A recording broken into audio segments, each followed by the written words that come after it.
Bonjour à tous, on se retrouve pour une nouvelle position de finale, même si ça va ressembler quand même beaucoup à une combinaison. On est quand même en finale, hein, avec seulement une dame, un cavalier contre une dame et un fou, 4 pions de chaque côté, une structure assez particulière, hein, évidemment, avec des pions triplés ici au centre, chez les noirs. On remarquera quand même un matériel un tout petit peu déséquilibré avec dame cavalier contre dame fou. Et la dame et cavalier, ce qui sont souvent meilleurs ensemble, hein, ça fait un couple plus qui, euh, qui se complète beaucoup mieux que la dame et le fou. Même bon, dame et fou, évidemment, ça peut être très fort, mais en général, dame et cavalier est un peu meilleur. Alors, qu'est-ce qui se passe dans cette position? Donc, les blancs ont des pions passés, quand même, hein, avec le pion A très avancé, hein, pas loin d'aller à la promotion, le pion H aussi un peu moins avancé, et évidemment beaucoup plus proche du roi et du fou d'ailleurs, hein, donc moins dangereux, mais ce pion A a l'air particulièrement difficile à arrêter pour les noirs.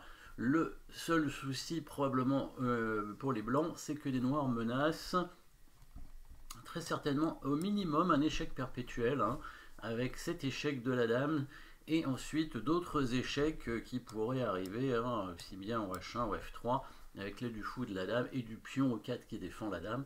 Donc ici, menace d'échec perpétuel, les blancs ont intérêt donc à jouer des coups forcés qui leur permettront d'essayer d'éviter en tout cas ces échecs perpétuels et d'amener leur pion à dame. En fait, si on regarde bien la position, si les blancs arrivent à échanger les dames, ils devraient gagner sans trop de problèmes, parce que le pion passé éloigné en A5 ici paraît complètement inarrêtable, hein.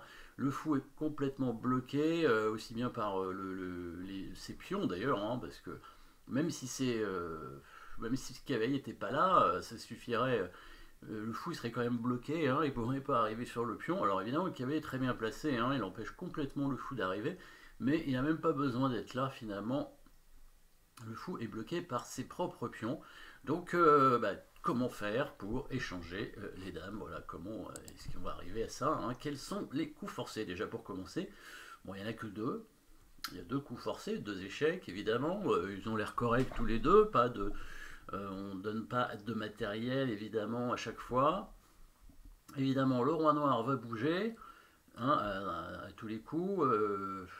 Attention à la fourchette. Le roi noir va certainement aller en G7, hein, sur la case noire pour éviter peut-être que le cavalier donne échec. Après, la dame pourrait continuer à faire échec. Le roi irait en H6. Bon, plus beaucoup d'échecs, hein, quand le roi est là, hein, d'ailleurs, hein. Si le roi noir arrive sur cette case, on voit pas trop comment faire pour faire échec avec la dame blanche, à moins de pouvoir aller sur la case en H8, hein, puisque a priori, hein, ce serait la seule possibilité pour faire échec, hein. Donc attention, hein, si le roi noir vient en H6, on a intérêt à pouvoir aller en H8. Donc n'hésitez pas à mettre la pause dans cette position pour trouver déjà quel est le bon coup. En tout cas, on pourra déjà regarder le coup de dame des 6 échecs, qui semble un peu moins bon, puisque quand le roi vient en G7, après, quand on fait échec, voilà, le roi se cache en H6.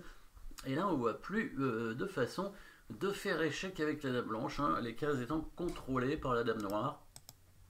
Aussi bien en E6, en F6 et en F8. La case en G5 est contrôlée aussi. Et ici, les blancs ne font pas échec.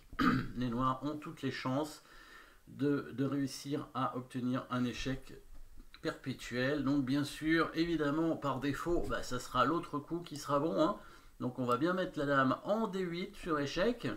Le roi va bouger, donc il va se diriger probablement sur la case H6, hein, a priori. Il va se mettre en G7, et là, dernier coup vraiment très important à trouver, hein. En dame D8, c'était pas très compliqué à trouver, mais il fallait voir la suite quand même.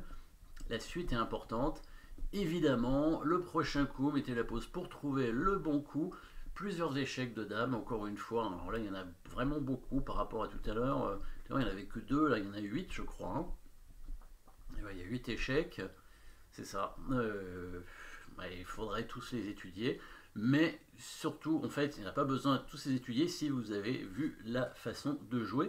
N'oubliez pas l'échange des dames, hein, c'est ce qu'il faut arriver à faire. Et comme on a dit tout à l'heure, on n'a peut-être pas trop besoin du cavalier finalement pour que le fou n'arrête pas le pion. Et oui, Ce qui veut dire que si vous voulez échanger les dames, vous pouvez donner votre cavalier, et c'est là où on trouve l'attaque double avec le cavalier qui arrive en E7. On va faire une attraction, donc c'est bien le thème ici, combinaison, le pion passé évidemment, ce sera le thème le plus important, mais pour aider le pion à la dame, on va faire une petite attraction et après une attaque double, la dame qui va se mettre, voilà, à G8, parce que si le roi prend, on fait l'attaque double, fourchette, et après on récupère la dame, le fou n'a pas la possibilité d'arrêter ce pion, c'est impossible, il est beaucoup trop bloqué par ses propres pions. Alors là, le cavalier on peut le prendre, mais le pion il y aura dame, et les pions peuvent avancer, mais pas le temps. Pas le temps de dégager l'espace pour le fou. Et très important aussi, si le roi ne prend pas la dame, évidemment, s'il vient sur la fameuse case en H6, on a ce fameux échec ici avec la dame en H8 dont on parlait tout à l'heure. Et si le roi revient, bon, on a fait l'attaque double directe, hein. Et si la dame couvre, bah évidemment, de toute façon, c'est ce qu'on voulait obtenir, l'échange des dames et le pion qui va à dame. Donc ici, dans la position initiale, hein, il faut bien voir la situation. Les blancs ont un pion passé éloigné, les noirs ont la menace de faire un échec perpétuel. Si les blancs arrivent à échanger les dames, ils ont gagné. On peut se permettre de donner le cavalier pour échanger les dames. La fourchette ici de cavalier qui permet évidemment de gagner très rapidement grâce au pion passé. Voilà, petite combinaison au final, hein, ça arrive souvent, hein. Ça arrive souvent, mais c'est pas toujours évident d'avoir ce genre de situation. Voilà, merci d'avoir suivi cette position et à très bientôt.